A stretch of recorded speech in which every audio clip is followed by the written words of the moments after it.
Welcome back to Dad's Foxbody Garage. It never gets old, does it? So, in this episode, we're gonna start a journey together. Yep, it's time. Time to rebuild the front suspension. So, went out for a ride the other day. Engine runs great. Front alignment's horrible because I haven't got it aligned. Really moves. Love the new Mickey Thompson tires. Really grip like mad.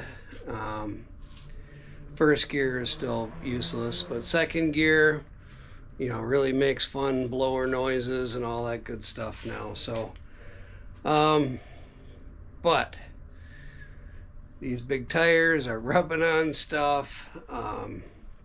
They're towed in severely because the car sits so low, and really need to stop driving the car for a bit and actually work on some issues here. So we have some spinning around, look at my mess here on the table. We have some stock coil springs to go in, and we have a sway bar to go in. I got bolts for the sway bar because for some reason the sway bar doesn't come with bolts. And what is all this stuff? Oh, that's for other stuff. And new front control arms. So they have new bushings in them, and they have ball joints already. So in the car, we have new struts. I don't remember what brand they are.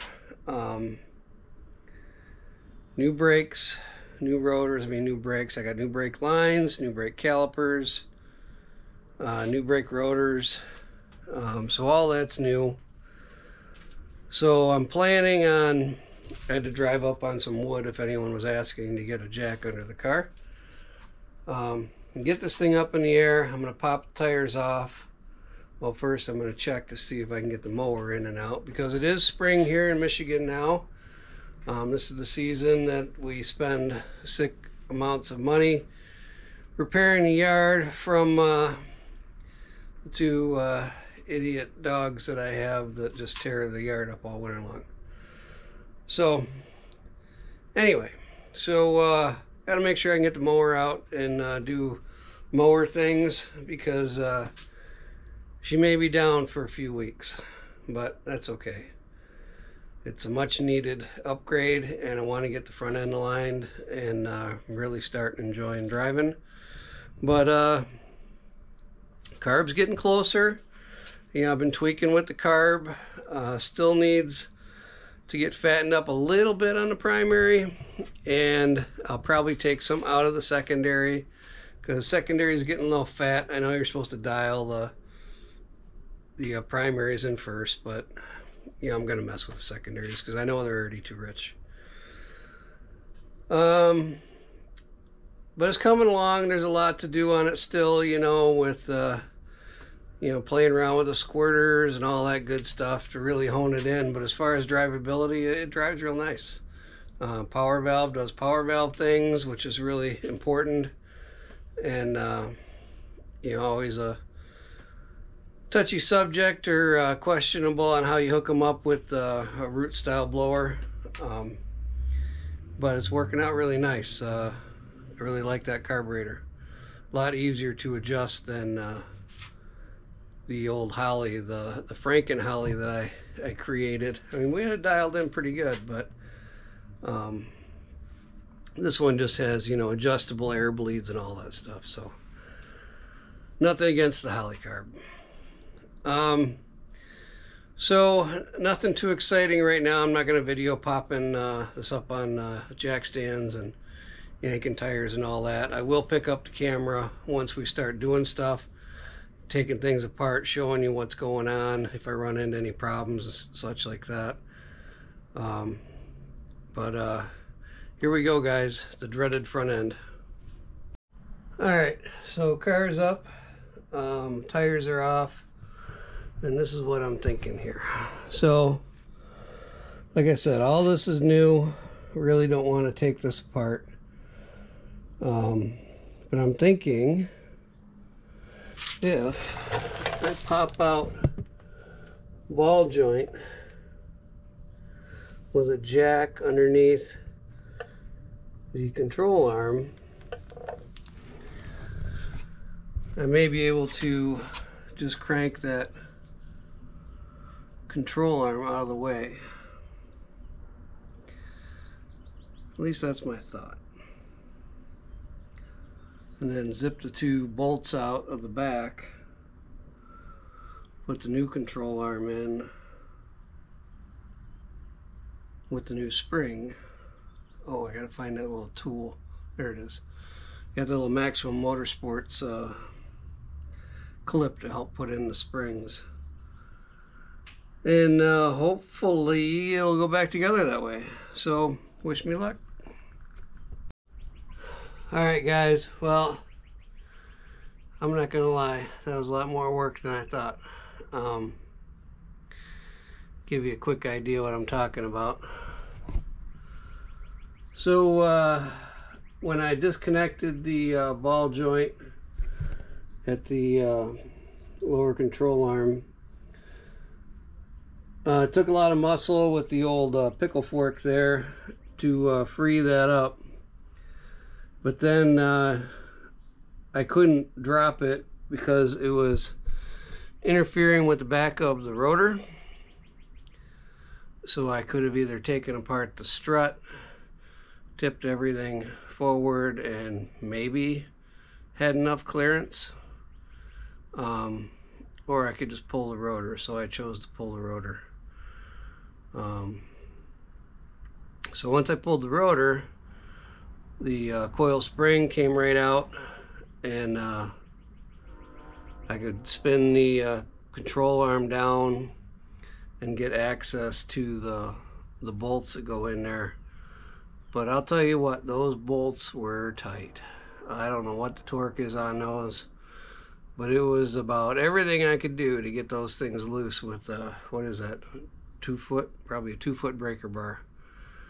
But you can see the new versus the old. You know, sure, I could have pushed new bushings in there and pressed in a new ball joint, or I can buy this one from NPD, that part number there, if you can read that. If you can't, you'll message me and I'll send it to you. And it's that one from NPD is ready to roll. So and for it's only a 30 bucks more or something like that than going through all that hassle. So here's the springs. You can see the this is what I had in there, and this is a stock spring. So I was originally thinking about cutting it, shortening it up, but since my tires are a little bit larger, a little bit taller, I think I'm going to leave them at stock height and see how it looks, because I can always go shorter. I think that's where I'm going to call it for the day. It's a lot of work. I got to take my daughter to soccer practice in a little bit. I don't even know what time it is. Okay, I guess that took me about an hour and a half to do that. We got to leave in about 15 minutes for soccer practice, and I'll catch you up on the next one. Alright, we're on day 2 of the front end rebuild of Calypso here. Not gonna rehash what we already did. We got the one side all apart, so I think today I'm gonna continue on and I'm gonna massage this stock spring down. I think I'm gonna take half a coil off. Don't expect a huge change, but I know factory they sit really high, but again, like I said, I can always take more off later. but I think I'll regret it if I don't massage it down a little bit, because I did cut the back ones down. I think I took a whole coil out of the back. Anyhow, I got my my little stink saw here, a little Harbor Freight rubber wheel saw here, Drill Master, and I'm gonna smoke that thing off and start putting this together. Not sure how long I'm gonna work out here today.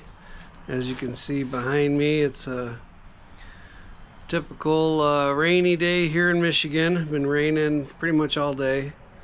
Kind of chilly out, and don't know if I feel like hunkering down and turning the heat on and spending hours out here. Maybe I'll just mess around for a little bit. Right now I'm thinking just mess around for a little bit. Alright, well, I'm gonna get started. See you guys in a few. Well, that side went together a lot easier than it came apart. So as you can see here, we're all back together. The new lower control arm is on. Spring is on. I cut about that much off of the original, so I did it to both sides. And got the tools over to this side, and I'm telling you, that little Maximum Motorsports tool, that was like the best 20 bucks or whatever that thing cost that I think I've spent. Used it on the Stormtrooper when I took the cut springs off. When I bought it, it sat really low, and it rode really rough. So I put regular lowering springs on that, and improved the ride a lot. It's almost a little too soft now. You know, going down Hines, there's some big dips and bumps, and end up dragging the air deflector a few times, but could be worse. But honestly, it's only been 30 minutes maybe to get this side back together. So I don't remember what I said it took to get the other one apart, hour and a half or something like that. So quite a bit of difference in time. I'm not gonna drop it down to check anything, as much as I was tempted to see what the ride height is now on that side. I figure it won't give me an accurate representation until I do both sides. But of course, you know, this is my favorite side over here, because you know, I left myself about 1.5 feet, and you know, yeah, that'll be fun. So I actually think I'm gonna wait for another day to do that, because I don't know if you can tell, but you can see your breath out here, and it's a little chilly, and I just don't feel like doing it anymore today. So I'll catch you up on the next one. Alright guys, update time on Calypso. We got the control arms on, and I have the sway bar hung, but I don't have the end links connected.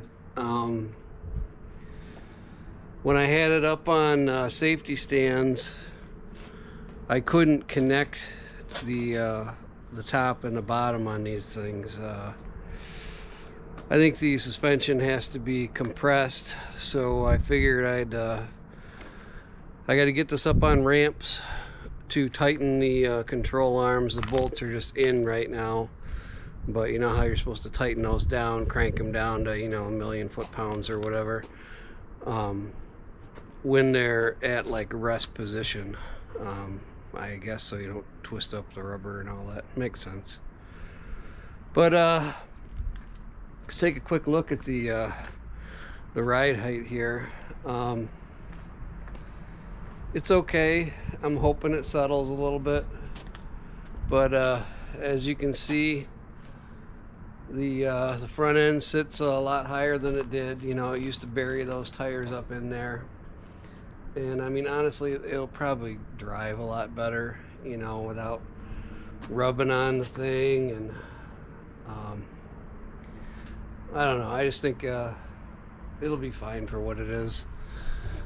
You know, being low and tucked and all that stuff is cool, but you know, I want something that drives better. This one here is plenty low, as you can see there on the Stormtrooper. She's real low, and she bottoms out on Hines Drive sometimes. You know, it drags the air dam, which I just realized I don't have an air dam on Calypso. But you can see from the front, obviously it needs aligned, but sits up a mile higher. If you remember, one of my biggest complaints was when I go to work on this thing, I'd have to drive up on 2x4s. Well, I can throw a 4x4 under there now, you know. I mean, it's a mile up in the air. I could put the jack sideways. But honestly, it's gonna drive a lot better. I know some people don't like the square stance, but you know, I have a square tire setup now. You know, same. I think they're what, 255s? Yeah, 255s front and back. It's a little bit big in the front. I might have to do a little bit of rolling on the tabs for the wheel well linings, just to get them out of the way. So when I turn, I don't, you know, rip them off.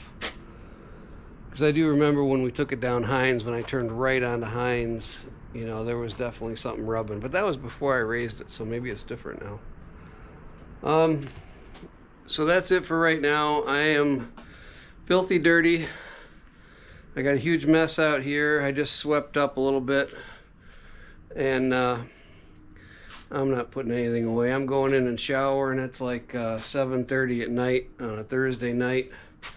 And I got to go to work in the morning. So I know this video is kind of dragged on for, well, you haven't seen a video for quite some time, but I was actually over in Japan for a week for work. So nothing like taking a car apart and then leaving it, right?